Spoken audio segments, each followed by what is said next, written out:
We'll begin today's hearing with opening statements. Chair is now recognized for an opening statement. It was always about politics.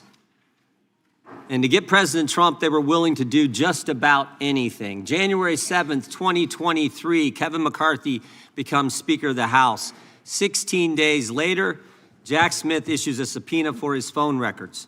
Phone records from 2 years prior for a 2-month time frame, Election Day 2020 to January 7th, 2021.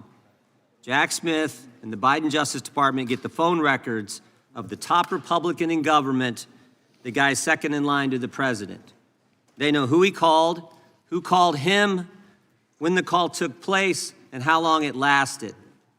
You can pattern an individual's life. They know who the speaker talked to before big votes, who he talked to after big votes, when he calls his colleagues, when he calls his family. And to add insult to injury, they go to the judge with the subpoena for a gag order on the carrier. AT&T, don't tell your customer, the Speaker of the House, that you just gave his phone calls to Jack Smith and Joe Biden. And here's the kicker. They say to the court, we need this gag order because he's a flight risk. Someone might tamper with witnesses or with evidence. Are you kidding me? The Speaker of the House is going to run? They got my phone records for 2.5 years. Even the Democrats said this was wrong. But of course, we shouldn't be surprised. Democrats have been going after President Trump for 10 years, for a decade. And the country should never, ever forget what they did. Over the next few hours, we're going to hear a lot of yelling and screaming, I assume, from the other side.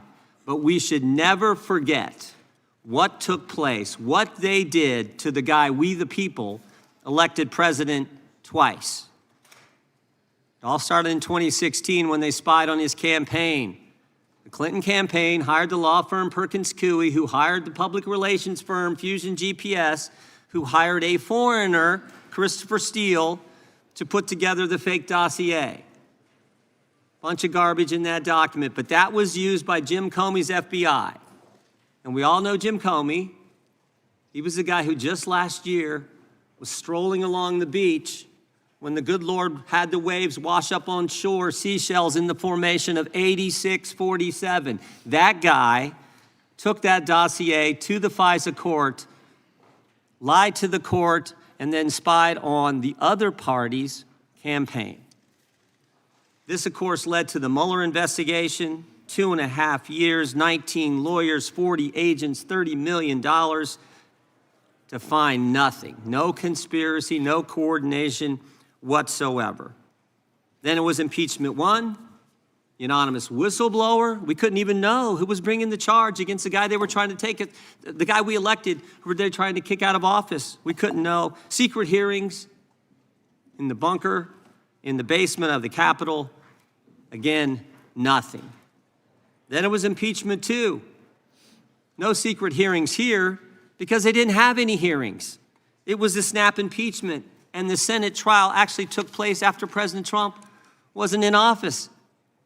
Then, of course, it was Alvin Bragg, who said before he got elected district attorney that there was no case here. Then he gets elected and changes his mind when the left starts pressuring him to go after President Trump.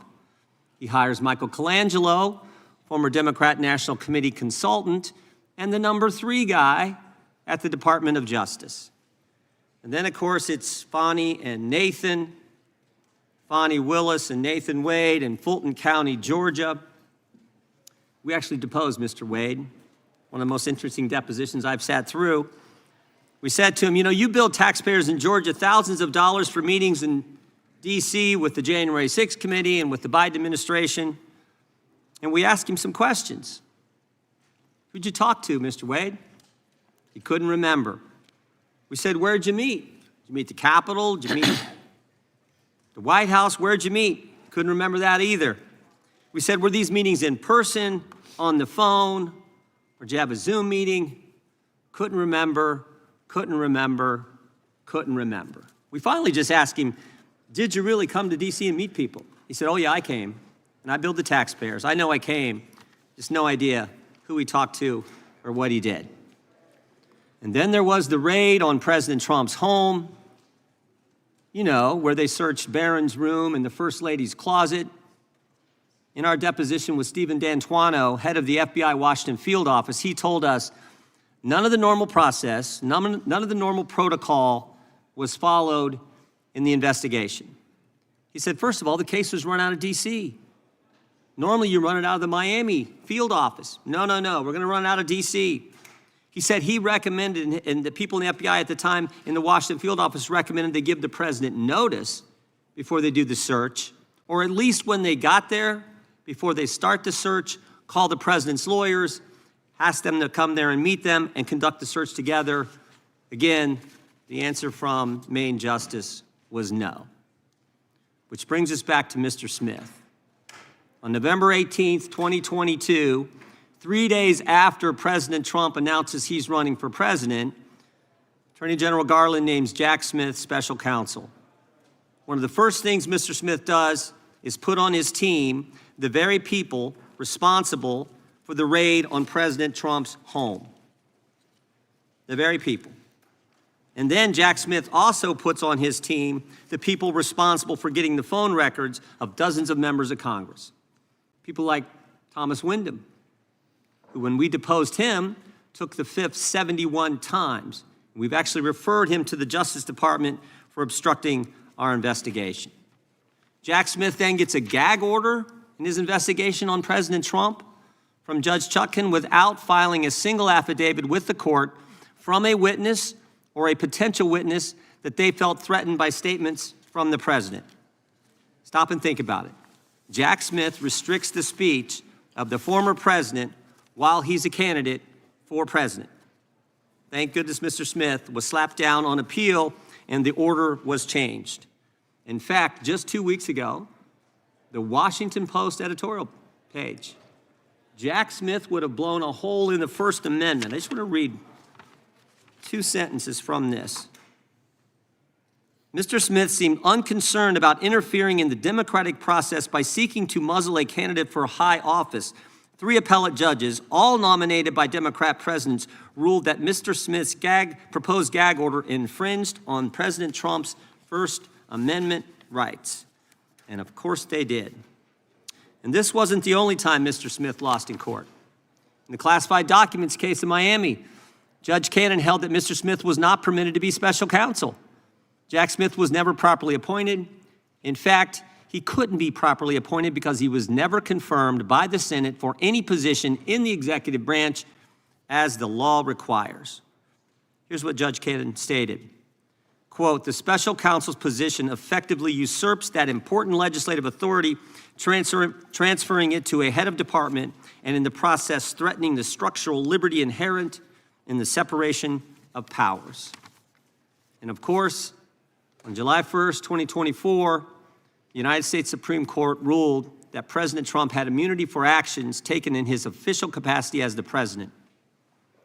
1 month later, after this decision by the Supreme Court, Jack Smith files a superseding indictment on August 27th, 2024. But Mr. Smith doesn't stop there. He does something unprecedented. On October 2nd, he files a motion with the court before President Trump's defense counsel has even responded to the indictment. Everyone knows the normal process is the government indicts, the defense responds with some motions, and then the government responds to the defense. But Mr. Smith skips the second step. And the brief that he files is 165 pages, almost 4 times the court limit. Even liberal Judge Chutkan, who's given Jack Smith everything he's asked for in the course of this investigation, even she called it atypical and irregular. Now, why would Jack Smith do that? Why would he abandon proper procedure? Why would he ignore court rules?